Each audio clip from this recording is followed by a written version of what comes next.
நண்பர்களுக்கு வணக்கம். இப்போ நம்ம வந்து குட் பேட் அக்லி இதை வந்து நம்ம வந்து ஒரு ரிவ்யூவாக பார்க்க போகிறதில்ல. அந்த படத்தை பற்றி ஒரு சில சுவாரஸ்யமான விஷயங்களை நான் சொல்ல போகிறேன். ஏன்னா ரிவ்யூ ஆல்ரெடி நீங்கள் பார்த்துருப்பீங்க. ஸோ இந்த என் ரிவ்யூ பார்த்துட்டு தான் நீங்கள் போய் படம் பார்க்கணுன்னு அவசியம் இல்லை. நீங்கள் தாராளமாக கேரண்டியாக நீங்கள் படத்தை போய் பார்க்கலாம். உங்களுக்கு வந்து போடுற காசுக்கு வந்து எந்த நஷ்டமும் இருக்காது. ஏன்னா படத்தோட மேக்கிங் அப்படி. முதல்ல நான் இந்த படத்தில் வந்து நான் 2 பேரை பாராட்டி ஆகணும்.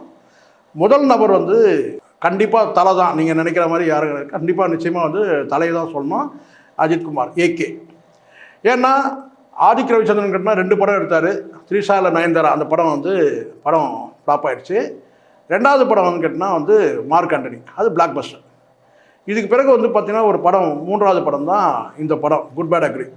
அது குட் பேட் அக்லினா என்ன, இது ஒரு வித்தியாசமான பேர் இருக்குன்னா அந்த பேரை சூஸ் பண்ணதே வந்து ஏகே தான் வந்து சூஸ் பண்ணியிருக்கிறாரு அப்படின்னு சொன்னது யாருன்னு கேட்டால் ஆதிக் ரவிச்சந்திரன். ஸோ ஆதிக் ரவிச்சந்திரன் இங்கே ஏஆர்னு எடுத்துக்கலாம். இவர் ஏகே, அவர் ஏஆர். ஆனால் இவங்க 2 பேரும் போட்டு பண்ண ஒரு பாடு இருக்குது பாருங்கள், சாதாரண விஷயம் கிடையாது. அஜித் ரசிகர்களை வந்து எப்படி சொல்கிறது கேட்டால் வந்து ஒரு வெறித்தனத்தோட உச்சத்துக்கே கொண்டு போயிட்டாங்கன்னு சொன்னோம். அது காரணம் என்ன கேட்டால் இவரே வந்து படம் பார்த்த பிறகு தான் தெரியுது.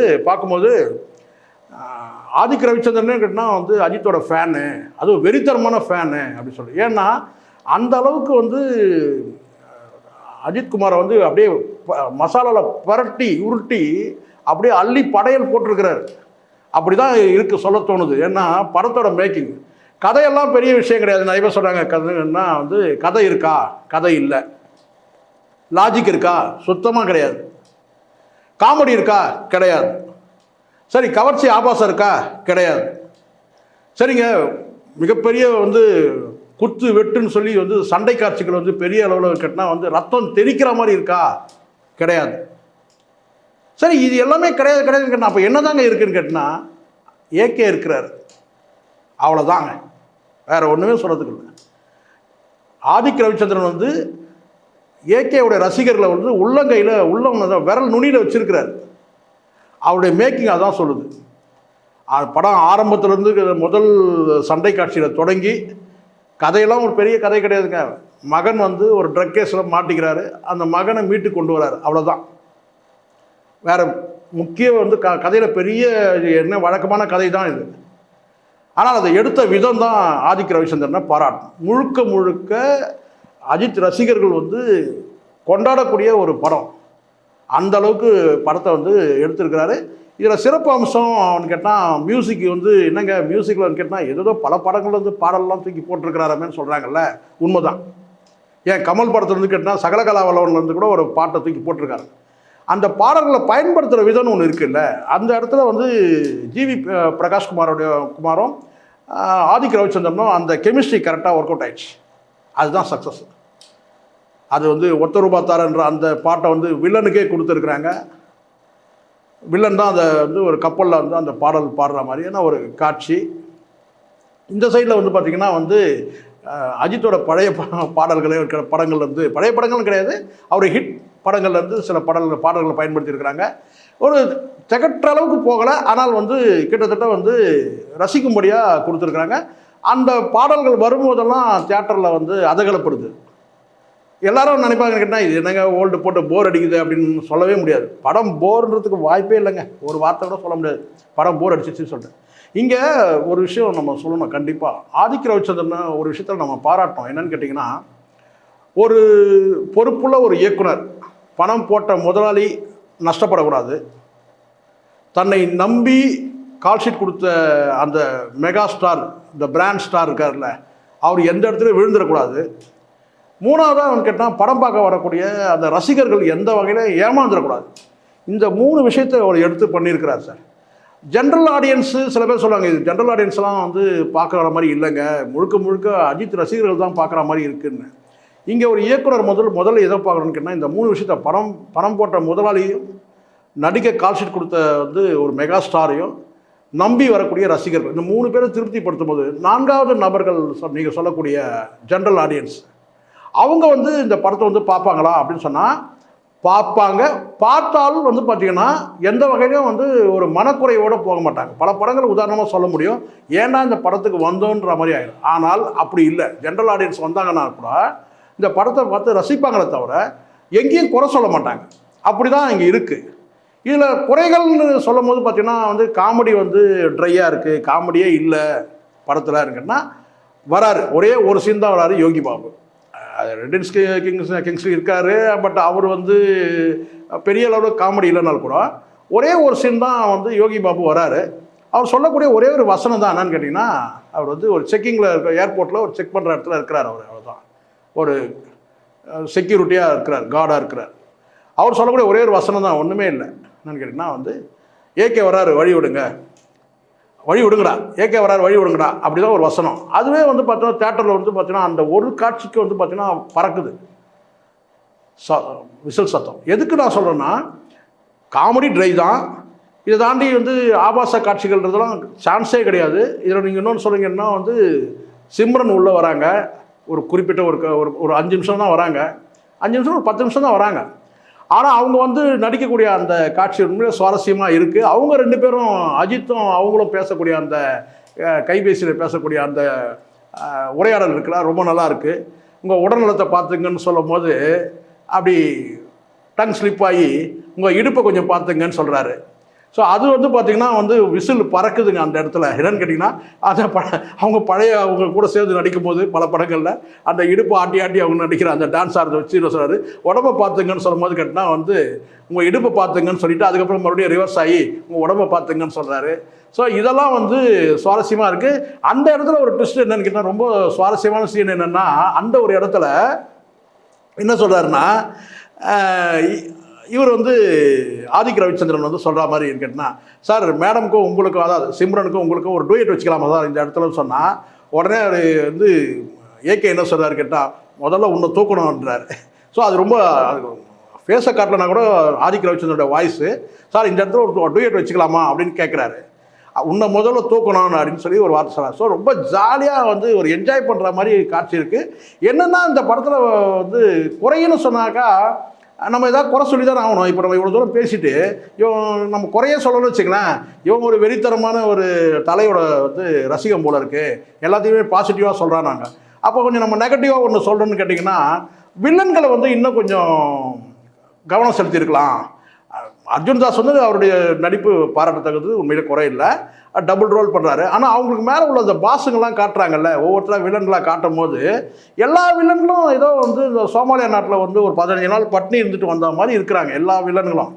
ஸோ அது வந்து ஒரு குறையாக நம்ம வந்து சொல்ல முடியும். ஏன்னா வில்லன்களை இன்னும் கொஞ்சம் ஃபோர்ஸாக காட்டியிருக்கலாம் அப்படின்னு ஒன்று இருக்குது.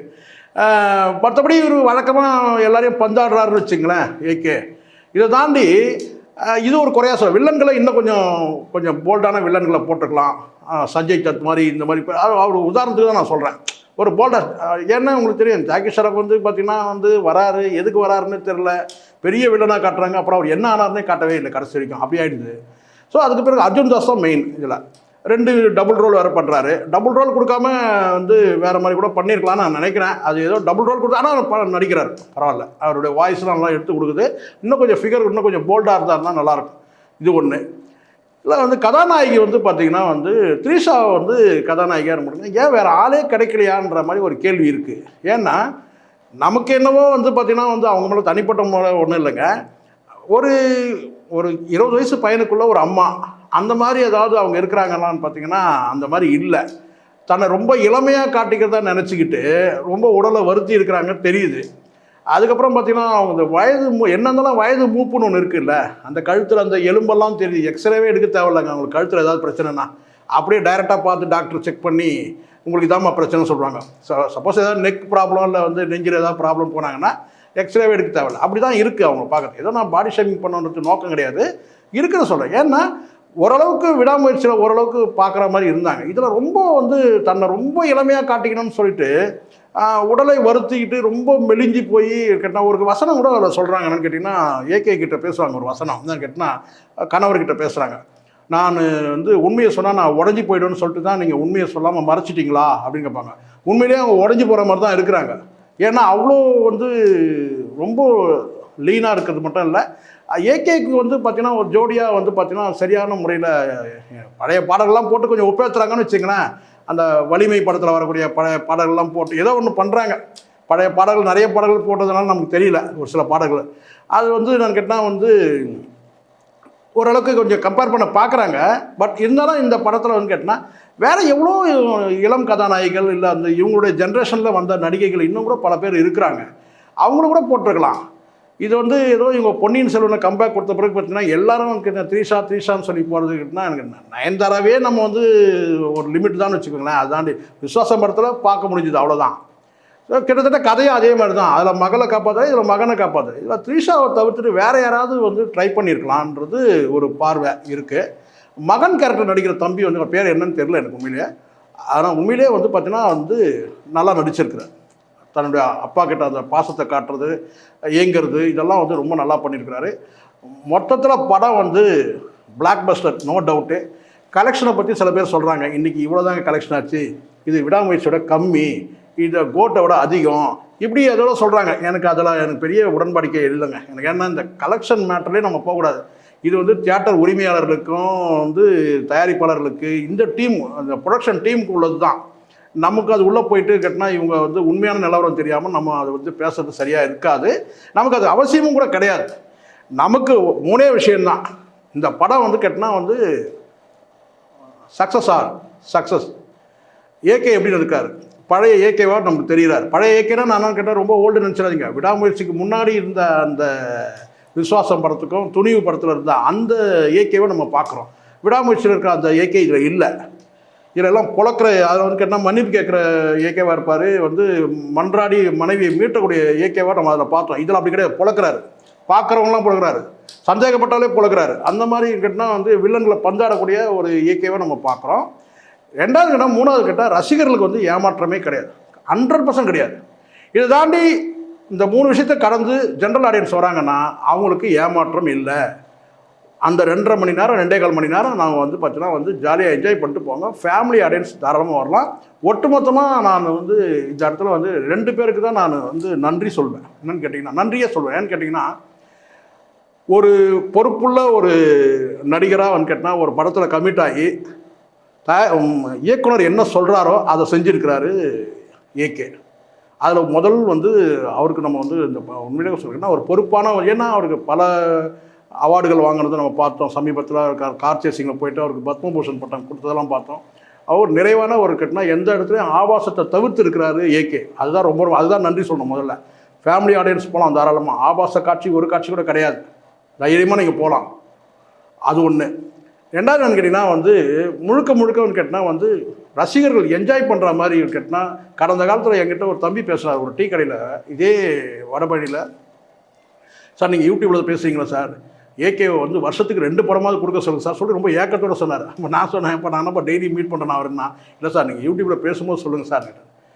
ஸோ அப்போது நடிகர்கள், அந்த ரசிகர்கள் வந்து அந்த ஏக்கத்தோடு இருக்கிறாங்க இல்லையா, அந்த ஏக்கத்தை நிறைவு செய்கிற மாதிரி எந்த வகையில் ரசிகர்கள் ஏமாறாத அளவுக்கு ஒரு படத்தை அவர் வந்து கொடுத்துருக்கிறாரு ஆதிக் ரவிச்சந்திரன். என்னென்னா ஒரு விஷயத்த கூடுதலாக வந்து ஆதிக் ரவிச்சந்திரன் கடைசியாக நான் வந்து முடிக்கும் போது ஒன்று சொல்கிறேன். என்னென்னா ரொம்ப கவனம் காட்டியிருக்கிறாரு படத்தில். சின்ன விஷயங்கள் கூட எப்படி வந்து ஏகேவை கொண்டு போய் மக்கள்கிட்ட சேர்க்கணும், ரசிகர்கிட்ட சேர்க்கணும். அதேமாதிரி த்ரீஷாவை கொண்டு போய் வந்து ரசிகர்கிட்ட வந்து சேர்க்கணும். இப்படி ஒரு கலைஞரை கொண்டு போய் சேர்க்கும்போது கேட்டால் மாமனார் விஷயத்தில் ரொம்ப கவனமாக இருந்திருக்கிறார் ஆதிக் ரவிச்சந்திரன். என்னன்னு கேட்டிங்கன்னா தன்னுடைய மைத்துனர், அதாவது யாருன்னு கேட்டிங்கன்னா வந்து ஏகேவுடைய மைத்துனர் படத்தில் யாருன்னு கேட்டிங்கன்னா பிரசன்னா. அவர் யாருன்னு கேட்டிங்கன்னா பிரபுவோட மகன். அவருக்கு வந்து பார்த்திங்கன்னா முடி நரைச்சி போயிருக்காங்க. ஆனால் அவருடைய தந்தையாக நடிக்கக்கூடிய இவருக்கு வந்து பிரபுவுக்கு வந்து பார்த்திங்கன்னா ஒரே ஒரு முடி கூட நரைச்சிருக்காது, நரைமுடியே பார்க்க முடியாது. அந்த அளவுக்கு வந்து கேட்டால் வந்து அந்த மேக்கப் இருக்கும், அதில் ரொம்ப கவனம் செலுத்தியிருக்கிறார். ஏன்னா மாமனார் மேலே அவ்வளோ அக்கறை எடுத்திருக்கிறார் சொல்கிறேன். எனிவே எல்லாருக்கும் வந்து நான் சொல்கிறேன், இந்த படத்தை வந்து இந்த விடுமுறை காலத்தில் வந்து பார்த்து கொண்டாடி மகிழுங்கள். இதில் கடைசியாக ஒரு விஷயத்த சொல்கிறேன். என்னென்னா இந்த களம் வந்து இப்போ தமிழ் சினிமா களம்னு கேட்டால் உண்மையிலே வந்து ஒரு சவாலான ஒரு காலகட்டத்தில் தான் இருக்குது. பெரிய நடிகர்கள் எல்லாம் வந்து விலகி போகிறாங்க. ரஜினி அவர்கள் வந்து கேட்டால் பல படங்கள் அவர் நடிச்சிருந்தாலும் வந்து பார்த்திங்கன்னா வந்து வயது மூப்பு ஒரு பக்கம் இருக்குது. இன்னொரு பக்கம் வந்து விஜய் வந்து அரசியல் களத்துக்கு போயிட்டார், சினிமா விட்டு போகிறாரு. இந்த மாதிரியான ஒரு சூழ்நிலை கேட்டால் பெரிய ஸ்டார்கள் இல்லாத ஒரு சினிமா வந்து இன்றைக்கி வந்து கேட்டால் வந்து ஒரு ட்ரை ஆகக்கூடிய ஒரு சூழலில் வந்து கேட்டால் எல்லாருக்கும் நம்பிக்கை கொடுக்கக்கூடிய அளவுக்கு இன்றைக்கி வந்து அஜித்தோட அந்த மாஸ் என்ட்ரி இந்த படத்தில் இருக்குது. ஏன்னா நமக்கு எல்லாருக்கும் தெரியும் கேட்டால் அவர் ரேஸுக்கு போயிட்டாருங்க, இவர் அரசியலுக்கு போயிட்டாருங்க, இனிமேல் யாருங்க தமிழ் சினிமாவில் யாருமே இல்லை அப்படின்னு ஒரு காலகட்டம் இருக்கும்போது இல்லை நான் இன்னும் களத்தில் தான் நான் இருக்கிறேன், ஸ்ட்ராங்காக இருக்கிறேன் அப்படின்னு சொல்கிற மாதிரி வந்து ஏகேவோட அந்த மாஸ் என்ட்ரி இந்த படத்தில் இருக்குது. அது வந்து இதை நான் கம்பேக்குன்னு நான் சொல்ல மாட்டேன், ஆல்ரெடி ஒரு களத்தில் தான் இருக்கிறாரு. பட் இருந்தாலும் கடந்த காலம் இந்த விடாமுயற்சி படங்கள்லாம் கொஞ்சம் ஒரு தொய்வு ஏற்பட்டதுனால, ஒரு லாங் பீரியட் ஏற்பட்டதுனால எங்கே பழைய ஏகே வந்து நமக்கு காணாமல் போயிட்டாருன்ற அந்த அந்த ஏக்கம் இருந்தது. அந்த ஏக்கம் எதுவுமே இந்த படத்தில் வந்து எல்லாம் அடித்து தொடச்சி காலி பண்ணிட்டாரு. படம் வந்து பெரிய வெற்றியாக இருக்கும். அடுத்தடுத்து படங்கள் கேட்டால் இன்னும் கூட ஒரு லேட்டஸ்ட்டாக ஒரு தகவல் வந்தது, அது எந்த அளவுக்கு உண்மைன்னு சொல்லி இருந்தாலும் உங்ககிட்ட ஷேர் பண்ணிக்கிறேன். ஆதிக் ரவிச்சந்திரனே அடுத்த படத்துக்கு வந்து கேட்டால் வந்து கமிட் ஆகிறாருன்ற மாதிரி ஒரு தகவலும் இருக்குது. அது இருந்தால் மகிழ்ச்சி. நன்றி.